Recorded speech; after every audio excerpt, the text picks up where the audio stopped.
What do most women don't know about men? Most of us don't like to beg for attention, but if a partner is never interested in us first, it eventually makes us feel worthless. Sometimes we just don't want to have sex, but we're still excited about you. When we ask you where you want to eat, it's only because we're trying to make sure you get what you want. We don't assume that we have to guess for ourselves. Our penises have a mind of their own. If they refuse to cooperate in bed, don't take it personally. Sometimes they are willing to cooperate when we don't want them to. Like, I swear I'm not sexually attracted to you, Ms. Crabtree. Most guys do not receive flowers until their own funeral. Once my girlfriend saw a picture of me and said something like, "Wow, you used to be so fat." It stung. I have weight problems, underweight, because of a disease she knew about. At the time the picture was taken, I was working hard to go to the gym regularly and build muscle. And I was finally able to reach and maintain a healthy weight.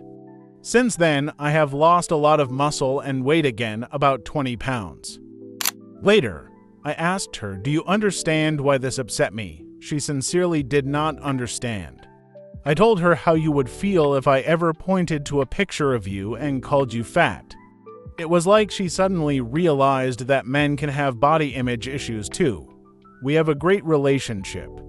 She apologized immediately, but I think she really just thought that men don't worry about that kind of thing, and I'll take it as a joke, which is what she meant. I think a common mistake is that we just don't notice your cues. 95% of us understand them, but we never know for sure if they mean what we want them to mean. We're afraid of misinterpreting something and ruining what we already have. My current and hopefully permanent partner has autism. I didn't know what it was like to have clear, direct communication with someone until she showed me that it is possible to communicate without hints and hidden meanings. Living with her is not some kind of puzzle. She is just my best friend who is also my lover and sleeps in the same bed with me. It's amazing and also encourages me to be direct in my communication. None of that shit like, "It would be nice to have pizza for dinner." If I want pizza, I'll say it, "I want pizza for dinner tonight." If you want pizza too, I'll order it for us. We still remember everyone who complimented us on our appearance. My grandmother is the absolute winner in this category. She always says that I have become taller and more handsome since the last time we met. When we talk to our friends, we can literally talk about different things for hours, but we have no idea what's really going on in our friends' lives, and that's okay. We want to be desired just as much as you do, sexually too. My wife always wants me to be the initiator. This makes me feel unattractive. I saw several posts here about how some men suffer without love, including me. My grandmother once advised me to share the love you want to receive.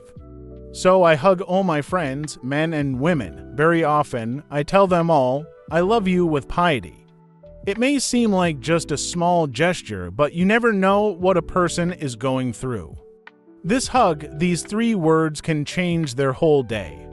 Some of them have told me that I am the best hugger. Once, a friend of mine came to a bar on purpose just because he had a hard day and needed my hug. I had a hard day too, and it cheered me up. You get what you give, my friends. Stay positive. Everything will work out for the best. I'm a nurse, and a few years ago I worked in the surgical department. One day, during the night shift, I started my rounds. My first patient was an elderly man who was uncooperative. I offered to help him get to bed, give him something to eat and drink, and he said, "Get out, I don't need anything." Then I asked him if he would like to hug me goodnight. He agreed. We hugged for a long time, and after that I helped him with a few other things. It was a double room, so when I went to another patient, he asked if I could hug him too. That night I hugged all my patients goodnight. Almost all of them wanted to. It was a wonderful change. Patients slept better, needed less painkillers. And when they needed something, it was easier for them to ask because we had already established a good relationship. After that, I offered every patient a goodnight hug on every night shift. Some of my colleagues thought I was a bit strange, but I really liked it. My wife asks me why I'm not talking or what's wrong when it takes 30 times longer than expected to rebuild the engine. And I'm actually thinking about what spare parts I need to buy to get this asshole running. We also cry, but not in front of people. Here's an example. I work in a public institution. One day my mother called me and told me that our dog had died. I immediately apologized, went to the bathroom, sobbed loudly like a little boy for 5 seconds, then came back and continued working. Like women, they often fantasize about fairy tale romances. Different guys also perceive romance differently. It's not just a candlelit dinner. For some guys, it has something to do with physical intimacy. For some, the most romantic thing in the world is someone to play Mario Kart with. And for some, it's building a house together, raising children, and going shopping at a ceramics store on weekends. Oh, I remembered one thing. My wedding day.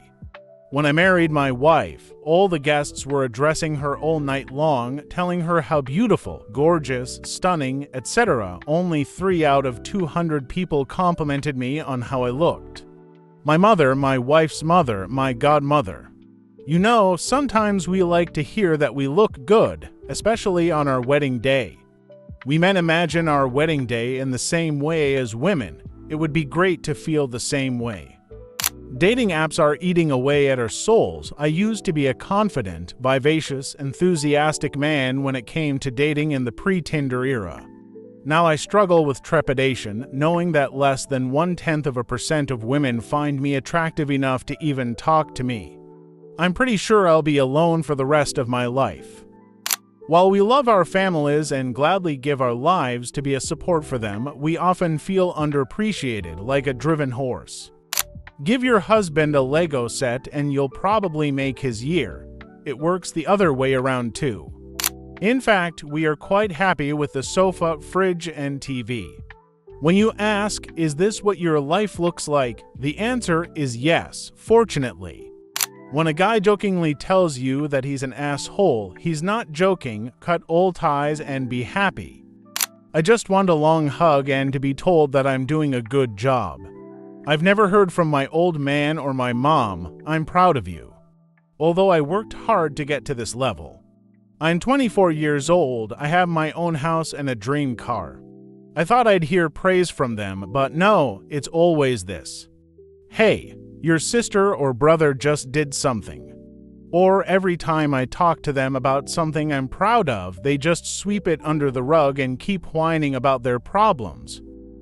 Most guys don't care about the size of their girlfriend's boobs because we just enjoy looking at boobs. We can act very gay with our buddies, but usually the ones who act the most gay are the purest straights. We are not soulless robots, we have emotions. Most of us drink cocktails instead of beer.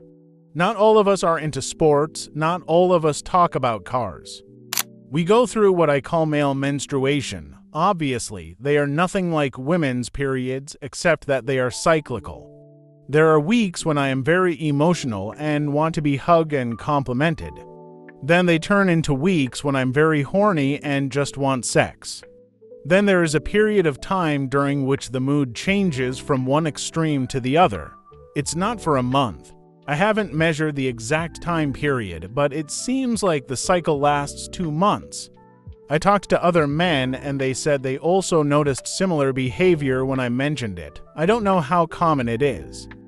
When we are at work, our minds are full of thoughts. Insecurities, regrets, self-loathing, doubts, and other bad thoughts. But we also think about our families, our future, our hobbies, and things that excite us. Every day, our minds are filled with continuous thoughts. However, when we're at home and working on our projects, such as cars, trucks, toys, our minds become completely empty. We don't think about anything at all. It's as if we're just relaxing our brains and the voice in our heads is muffled. We just turn the wrench without thinking. It's so relaxing that I don't have to listen to my thoughts when I'm crafting or working on my machines. It's like a pleasant escape from the hell of the distorted reality in our heads. I'm short 163 centimeters. I am a world record holder in bench press. I take care of myself and am in great shape for my 49 years. But on dating sites, I talked to women who said they found me very attractive until I told them my height. Then they just disappeared, ignored me. I understand that people prefer certain types, but the fact that I'm short doesn't mean I'm not capable of anything. In the comments below the video, write what you know or don't know about men. Dear friends, thank you for every like, comment, subscription, and call. Thank you for watching to the end. See you in the next video.